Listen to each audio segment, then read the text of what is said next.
ರಂಜಾನ್ ಹಬ್ಬದ ಪ್ರಯುಕ್ತ ಮಳವಳ್ಳಿ ಪಟ್ಟಣದ ಪೇಟೆಯ ಮಸೀದಿ ಆವರಣದಲ್ಲಿ ಮುಸ್ಲಿಂ ಬಾಂಧವರು ಸಾಮೂಹಿಕ ಇಫ್ತಾರ್ ಕೂಟವನ್ನು ನಡೆಸಿದ್ದಾರೆ. ಉಪವಾಸ ವ್ರತ ಆಚರಿಸಿದ ಬಳಿಕ ಸಮುದಾಯದ ಜನರು ಒಟ್ಟಾಗಿ ಸೇರಿ ಪ್ರಾರ್ಥನೆ ಸಲ್ಲಿಸಿದ್ದು, ನಂತರ ಮಸೀದಿ ಆವರಣದ ಮುಂಭಾಗದಲ್ಲಿ ಎಲ್ಲರಿಗೂ ಭೋಜನದ ವ್ಯವಸ್ಥೆ ಮಾಡಲಾಗಿತ್ತು.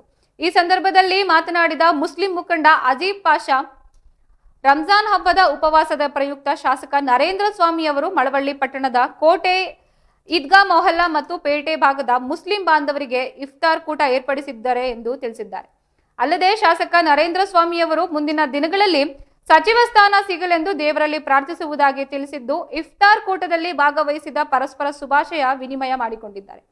ಸಾಮೂಹಿಕ ಪ್ರಾರ್ಥನೆಯ ನಂತರ ಭೋಜನ ಸವಿಯಲು ಎಲ್ಲರೂ ಒಟ್ಟಾಗಿ ಕುಳಿತ ದೃಶ್ಯ ಕಂಡುಬಂದಿದ್ದು, ಇದು ಸಾಮರಸ್ಯದ ಸಂಕೇತವಾಗಿತ್ತು. ಕಾರ್ಯಕ್ರಮದಲ್ಲಿ ಅಜೀಜ್ ಪಾಷಾ, ಜುಮ್ಜುಮ್ ಮಾಹಿ ಪುರಸಭಾಧ್ಯಕ್ಷ ಅಜೂಬ್ ಪಾಷಾ, ಯಜಮಾನರು ಬಸೀರ್, ಅಕ್ಬರ್ ಪಾಷಾ, ಮುನೀರ್ ಪಾಷಾ, ಬ್ಲಾಕ್ ಕಾಂಗ್ರೆಸ್ ಮಾಜಿ ಅಧ್ಯಕ್ಷ ದೇವರಾಜು ಸೇರಿದಂತೆ ಅನೇಕ ಮುಖಂಡರು ಉಪಸ್ಥಿತರಿದ್ದರು. ಸಮುದಾಯದ ಹಿರಿಯರು ಹಾಗೂ ಯುವಕರು ಸೇರಿದಂತೆ ಸಾಕಷ್ಟು ಮಂದಿ ಈ ಕಾರ್ಯಕ್ರಮದಲ್ಲಿ ಭಾಗವಹಿಸಿದ್ದರು. 10-50 ನಾವೆಲ್ಲ ಸೇರಿ ಮುಸ್ಲಿಂ ಜನ ಪೂರ್ತಿ ಎಷ್ಟು ಜನ ಇದ್ದಾವೆ ಎಲ್ಲರಿಗೂ ಒಂದು ನಮ್ಮ PM ನರೇಂದ್ರ ಸ್ವಾಮಿ ಅವರು ಆದೇಶ ಕೊಟ್ಟಿದ್ರು, ಒಂದು ಊಟ ಕೊಡಬೇಕು. 10-50 ನಾವೆಲ್ಲ ಸೇರಿ ಮುಸ್ಲಿಂ ಜನ ಕೋಟೆ ಅವರು, ಈದ್ಗಾ ಮೊಹಲ್ಲದವರು ಹಾಗೂ ಪೇಟೆ ಅವರೆಲ್ಲ ಸೇರಿ 3 ಜನ ಸೇರಿ ಎಲ್ಲ ಒಂದು ಊಟ ವ್ಯವಸ್ಥೆ ಮಾಡಿಸ್ಕೊಟ್ರು ನಮ್ಮ ಸಾಹೇಬರು.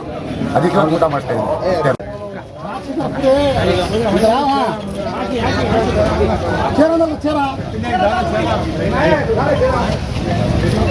ಪೂರ್ತಿ ಎಷ್ಟು ಜನ ಇದ್ದಾವೆ ಎಲ್ಲರಿಗೂ ಒಂದು ನಮ್ಮ PM ನರೇಂದ್ರ ಸ್ವಾಮಿ ಅವರು ಆದೇಶ ಕೊಟ್ಟಿದ್ರು, ಒಂದು ಊಟ ಕೊಡಬೇಕು.